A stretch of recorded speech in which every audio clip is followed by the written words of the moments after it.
ওং অজ্ঞানতিমিরন্ধস্য জ্ঞানাঞ্জনশলাকয়া চক্ষুरुन्मीलितं येन তস্मै শ্রীগুরবে নমঃ। বাঞ্ছাকল্পতরুভ্যশ্চ কৃপা সিন্ধুভ্যেব চ পতিতানাং পাবনেভ্যো বৈষ্ণবেভ্যো নমো নমঃ। শ্রীকৃষ্ণ চৈতন্য প্রভু নিত্যানন্দ, শ্রী অদ্বৈত গদাধর শ্রীবাসাদি শ্রী গৌরভক্তবৃন্দ। হরে কৃষ্ণ কৃষ্ণ কৃষ্ণ হরে হরে, হরে রাম রাম রাম হরে হরে। সাধ্য সাধন তত্ত্ব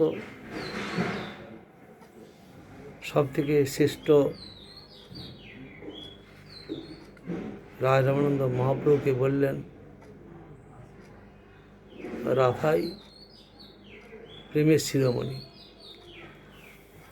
প্রভু বলছেন, যে লাগি আইলাম তোমার স্থানে, সেই সব তত্ত্ববস্তু হইল মোর জ্ঞানে। যে জন্য আমি এখানে এসেছি, আমার সেই তত্ত্ববস্তু এবে সে জানিনু, সাধ্য সাধ্য নির্ণয়। আগে আর আছে কিছু শুনিতে হয় মন, এর আগে কিছু আছে আমার ইচ্ছা হয় শুনতে, মন ইচ্ছা হচ্ছে।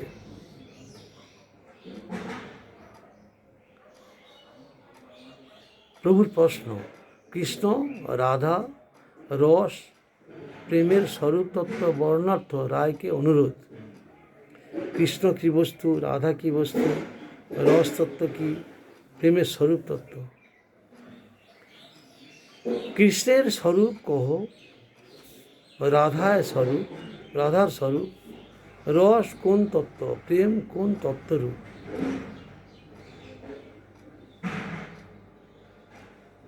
কৃপা করি এই তত্ত্ব কহ তো আমারে, তোমা বিনা কেহ নাই নিরূপিতে নারী। রায় কহে, ইহা আমি কিছুই না জানি, তুমি যেই কহাও সেই কহি আমি বাণী। তোমার শিক্ষায় পড়ি যেন সুখ পাঠ, সাক্ষাৎ ঈশ্বর তুমি, কে বুঝে তোমার নাট। তোমার শিক্ষায় পড়ি যেন সুখ পাঠ, সাক্ষাৎ ঈশ্বর তুমি, কে বুঝে তোমার নাট। হৃদয়ে প্রেরণ করো জিহ্বায় কহাও বাণী, কি কহিয়ে ভালো মন্দ কিছুই না জানি। তুমি যা বলাচ্ছ আমাকে তাই বলছি, তুমি যা হৃদয়ে প্রেরণ করাচ্ছ আমি তাই করছি, ভালো মন্দ কিছু জানি না। প্রভু কহে মায়াবাদী আমি তো সন্ন্যাসী, ভক্তিতত্ত্ব নাহি জানি মায়াবাদে ভাসি। সার্বভৌম সঙ্গে মোর মন নির্মল হইল, কৃষ্ণ ভক্তি তত্ত্ব কহ তাহারে পুছিল। তেহ কহে আমি নাহি জানি কৃষ্ণ কথা, সবে রামানন্দ জানে তেহ নাহি এথা। সার্বভৌম ভট্টাচার্যকে বলেছিলাম, তিনি বলছেন আমি জানি না, রামানন্দ রায় জানে, তিনি এখানে নেই। তোমার ঠাই আইলাম তোমার মহিমা শুনিয়া, তুমি মোরে স্তুতি করো সন্ন্যাসী জানিয়া। তোমার কাছে এলাম তোমার মহিমা জানার জন্য, শোনার জন্য, কিরূপভাবে কৃষ্ণলীলা রাধা দত্ত আস্বাদন হয়। তুমি মোরে স্তুতি করো, আমি সন্ন্যাসী, তোমার থেকে বড় এই ভেবে। কিবা বিপ্র কিবা ন্যাসী শূদ্র কেনে নয়, যেই কৃষ্ণ তত্ত্ববেতা সেই গুরু হয়। অপ্রাকৃত কৃষ্ণ প্রেম ধনী গুরু বৈষ্ণবের নিকট, জড়ীয় বহিঃসম্পদের মূল্য নিতান্ত তুচ্ছ বলিয়া, গুরু বৈষ্ণবের নিকট নিঃশ্রেয় স্বার্থী শিষ্যত্ব প্রয়াসী ব্যক্তির পক্ষে ওই সকল বিষয় মদের দম্ভ প্রদর্শন করা কখনো কর্তব্য নহে। অপ্রাকৃত প্রেম কৃষ্ণ প্রেমধনে ধনী গুরু বৈষ্ণবের নিকট, জড়ীয় বহিঃসম্পদের মূল্য নিতান্ত তুচ্ছ বলিয়া,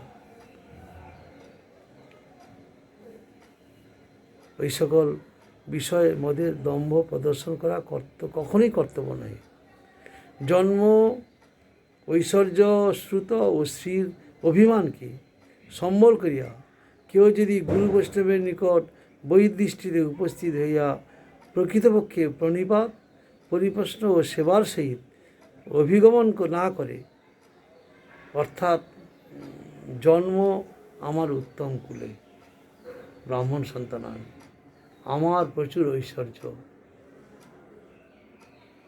আমি বড় পণ্ডিত, আমি দেখতে সুন্দর, এই সকল অভিমানী ব্যক্তি ভগবানকে লাভ করতে পারে না, ভগবানের চরণে যেতে পারে না, তাদের সেরকম মন আসে না।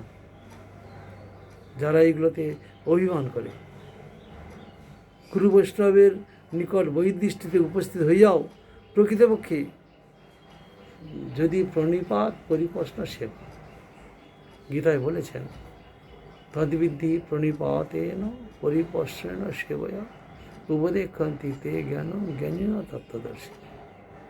জ্ঞানী, তত্ত্বজ্ঞানী, তত্ত্বদর্শী সেই সকল মহাজনগণের কাছে প্রণিপাত শরণাগত হয়ে পরিপ্রশ্ন করলে এবং সেবা করলে আশীর্বাদ লাভ হবে। তাহলে মানবের যদি জন্ম, ঐশ্বর্য, শ্রুতশ্রীর অভিমান থাকে, তাহলে এই প্রণিপাত পরিপ্রশ্ন সেবা হবে না, তাহলে সেবা করতে পারবে না, তাদের অহংকার আছে। তাহলে বৈষ্ণব তাহাকে তাহার কাম্য বাহ্য সম্মান দিয়া বিদায় করেন। তার বাহ্য যে কামনা, প্রাকৃত জগতের বস্তুর প্রতি যে আসক্তি, যে বাসনা, প্রভু আমার ছেলেটা যেন পরীক্ষায় পাশ করে একটু আশীর্বাদ করে দেন, আমার একটু গণ্ডগোল আছে বাড়িতে, সেটা যেন কেটে যায়, আমার যেন এই ঘরটা তৈরি হয়ে যায়, জাগতিক জগতের যে বাসনা সেইটা দিয়ে তাদের বাসনা ঠিক আছে পূর্ণ করে। কিন্তু যারা প্রণিপাত পরিপ্রশ্ন সেবার মাধ্যমে যান, সাধুগুরু বৈষ্ণব বলেন তোমার কৃষ্ণ ভক্তি হোক, আশীর্বাদ করেন। আর যারা প্রণিপাত পরিপ্রশ্ন সেবার মধ্যে থাকেন, তাদের কোনো দিন জন্ম, ঐশ্বর্য, শ্রুতশ্রীর অহংকার থাকে না। অব্রাহ্মণ বা শূদ্র জ্ঞানী কাহাকে কখনো দিব্যজ্ঞান অর্থাৎ অপ্রাকৃত কৃষ্ণ সম্বন্ধানুভূতি প্রদান করেন না। তৎফলে ওই ব্যক্তি পরমার্থ বঞ্চিত হইয়া নরকপথে অগ্রসর হয়। ইহাই গৌরসুন্দর প্রাকৃত লোকের দৃষ্টিতে স্বয়ং বর্ণাশ্রম ধর্মের সর্বোৎকৃষ্ট অবস্থায় ব্রাহ্মণ বর্ণ ও সন্ন্যাস আশ্রমে অবস্থান করিয়া এবং শ্রী রামানন্দ প্রভুকে তদপেক্ষা নিকৃষ্টতম অবস্থায় শূদ্র বর্ণ ও গারস্থাশ্রমে অবস্থাপিত দেখাইয়া কলিহত অক্ষজ জ্ঞান সর্বস্ব নির্বোধ জীবকে ওই প্রকার দুর্বুদ্ধি হইতে সতর্ক করিবার জন্য জগৎগুরু আচার্যরূপে শিক্ষা প্রদান করিলেন। অনেক কথা বলেছেন। বর্ণাশ্রম ধর্মের সর্বোৎকৃষ্ট অবস্থায় ব্রাহ্মণ বর্ণ, সন্ন্যাস আশ্রম। মহাপ্রভু ব্রাহ্মণ ঘরে জন্মগ্রহণ করেছেন, জগন্নাথ মিশ্রের ঘরে, আবার সন্ন্যাস আশ্রম নিয়েছেন, সন্ন্যাসী হয়েছেন। রামানন্দ তার অপেক্ষা নিকৃষ্ট শূদ্রবর্ণ গৃহস্থ আশ্রমে আছেন। তাহলে কলিহত জীবকে এই প্রাকৃত জ্ঞানে, অক্ষজ জ্ঞান মানে প্রাকৃত জ্ঞান বৃথা, সাবিদ্যা তন্মতির জয়া, যে বিদ্যায় কৃষ্ণ ভক্তি হয় সেইটাই পরমার্থ বিদ্যা।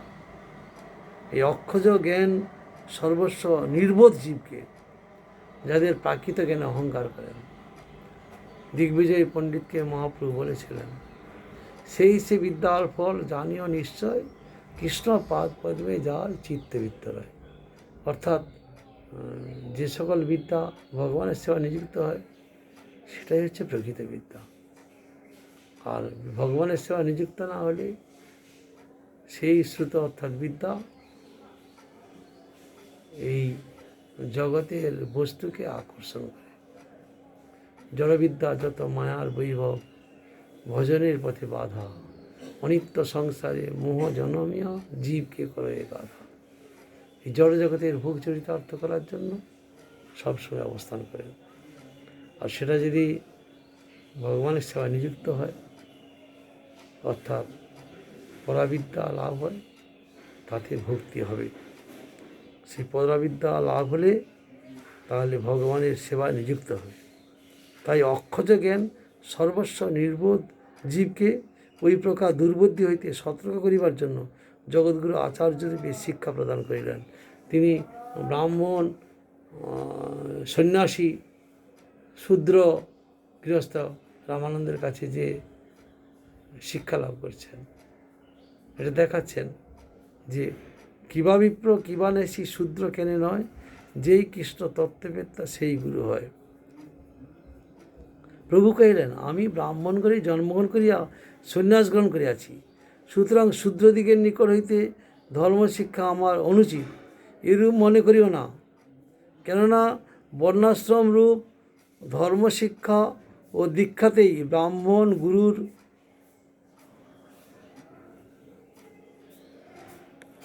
প্রয়োজনীয়তা, কিন্তু কৃষ্ণ তত্ত্বজ্ঞান সর্বজীবের পরমার্থ। এই তত্ত্বজ্ঞানের গুরু হইবার অধিকার বিচারে এইমাত্র সিদ্ধান্তিক আছে যে বিপ্র হন বা শূদ্র জাতি হন, গৃহস্থ হন বা সন্ন্যাসী হন, কৃষ্ণ তত্ত্ববেত্তাই গুরু হইতে পারেন। হরিভক্তি বিলাসে উচ্চ বর্ণে যোগ্য পুরুষ থাকিতে হীন বর্ণ ব্যক্তির নিকট হইতে কৃষ্ণমন্ত্র লওয়া উচিত নয়, এরূপ যে কথা আছে তাহা লোকাপেক্ষী বৈষ্ণবপর, অর্থাৎ সংসারে যাহারা প্রচলিত বিধিমতে কথঞ্চিত পরমার্থের উদ্দেশ্য করিতে ইচ্ছা করেন তাহাদের পক্ষে। পরন্তু যাহারা বৈধি ও রাগানুগা ভক্তির তাৎপর্য জানিয়া বিশুদ্ধ কৃষ্ণভক্তি পাইতে ইচ্ছা করেন, তাহাদের সম্বন্ধে উপযুক্ত কৃষ্ণ তত্ত্ববেত্তা যে কোনো বর্ণের বা যে কোনো আশ্রমেই পাওয়া যান, তাহাকে গুরু বলিয়া বরণ করাই বিধি। শ্রীহরি ভক্তিবিলাস ধৃত পদ্মপুরাণ বচন, ন শূদ্রাঃ ভগবত ভক্তাস্তেয়োপি ভাগবত উত্তমা, সর্ববর্ণেষু তে শুদ্ধা যে ন ভক্তা জনার্দনে।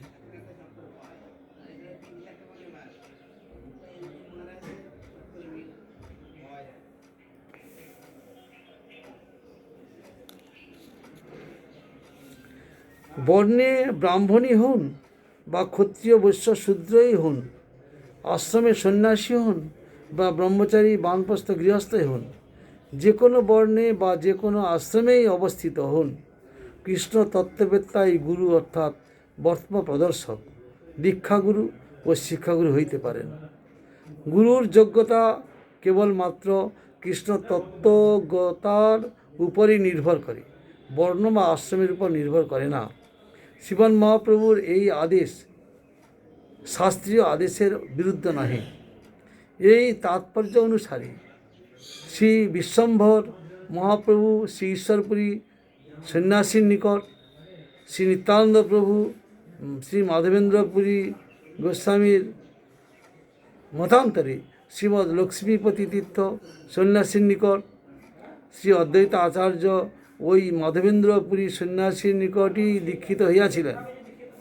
শ্রী রসিকানন্দ শক্র ব্রাহ্মণেতর কুলোদ্ভূত শ্রী শ্যামানন্দের নিকট, শ্রী গঙ্গানারায়ণ চক্রবর্তী ও শ্রী রামকৃষ্ণ ভট্টাচার্য শক্র ব্রাহ্মণেতর কুলোদ্ভূত শ্রী নরোত্তম ঠাকুরের নিকট, কাটোয়ার যদুনন্দন চক্রবর্তী শ্রী দাস গদাধরের নিকট পাঞ্চরাত্রিক দীক্ষিত হন। ধর্ম বেদাদি অনেকেও শিক্ষাগুরু হইবার যোগ্য ব্যাঘাত ছিল না। মহাভারতীয় স্পষ্ট আদেশসমূহ এবং শ্রীমদ্ ভাগবতে সপ্তম স্কন্ধ 11 অধ্যায় 32 শ্লোকে যস্য জল্লক্ষণং প্রক্তং পুংস বর্ণাভিব্যঞ্জকম যদন্নত্তাপি দিশ্যেত তত্ত্বেনৈব বিনির্দিশেত, এই বাক্যের বিধিলিঙ্গ প্রয়োগে বৈষ্ণব বিশ্বাসানুগমনে কৃষ্ণ তত্ত্ববেত্তার বৃত্ত ব্রাহ্মণতাই স্বাভাবিক।